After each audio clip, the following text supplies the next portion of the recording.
City. Big City, c'est une saga un peu particulière. Elle se découpe en 3 gros opus qui sont sortis étalés sur 3 ans. À peu près à la même date sortait un opus par an. Ça a été créé par Grushkov et Touki et ça nous raconte l'histoire d'une ville qui s'appelle Big City, qui tourne toute la vie de la ville, la vie économique, la vie politique, la vie sociale de la vie tourne autour d'une usine de Big Cola. Il y a du Pepso aussi. Il y a du Pepso aussi. Tout le monde dénigre le Pepso. Oui. Toute cette ville tourne autour du Big Cola, notamment parce que le maire, Monsieur le maire, qui n'a pas d'autre nom, c'est Monsieur le maire, a des actions dans l'entreprise Big Cola, qui est notamment l'entreprise qu'il a placée à la tête de la ville. Et on commence l'histoire du point de vue d'une jeune femme qui s'appelle Kate, qui se retrouve plus ou moins cambriolée par des gens qui viennent de la basse ville, et elle se fait kidnapper, et elle arrive à les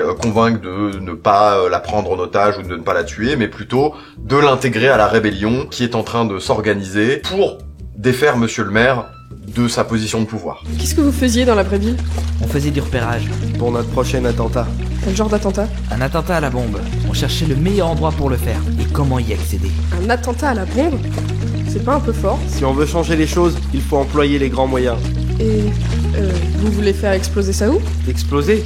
Qui a parlé d'explosion? On allait juste écrire « Monsieur le maire est un nul » sur le mur d'une agence de publicité avec une bombe de peinture.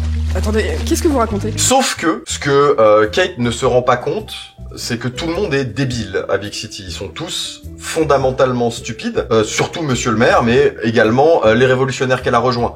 Et elle va se retrouver à devenir, de fait, la grande stratège de la rébellion, puis la leaduse de la rébellion.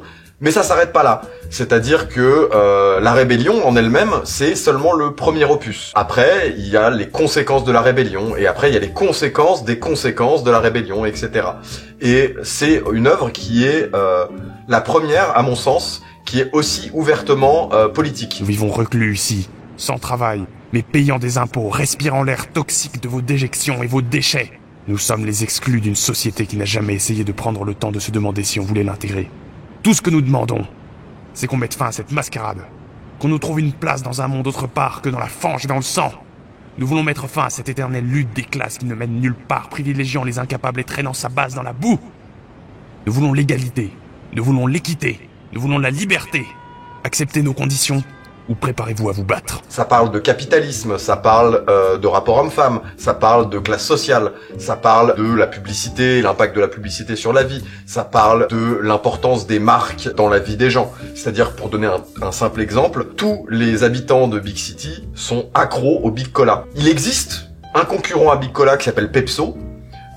Si t'enlèves les étiquettes, personne ne fait la différence de goût entre le Pepso et le Big Cola, mais tous les habitants de Big City vont cracher sur le Pepso en disant que c'est de la merde, c'est pas bon, c'est une mauvaise copie du Big Cola, machin, alors que c'est la même chose au final. Est-ce que il faut écouter Big City? Mon sens, bien évidemment, il faut écouter Big City. C'est très drôle, c'est intelligent. Même si les personnages sont tous stupides, la saga est très intelligente. C'est fini, c'est terminé. Je vais pas spoiler la fin, mais c'est pas une fin facile. C'est pas une fin heureuse, c'est pas une fin malheureuse non plus.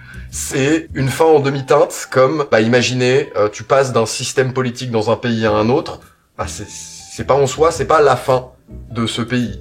Même si le pays change de nom, change de régime dictatorial ou démocratique, tu changes tout, mais c'est pas la fin, il y a autre chose qui peut arriver derrière. Donc, peut-être un jour, on aura une suite à Big City. Moi, je l'espère, parce que j'aimais beaucoup cette saga. Et je vous conseille, bien évidemment, d'aller l'écouter, parce que c'est très très très très cool.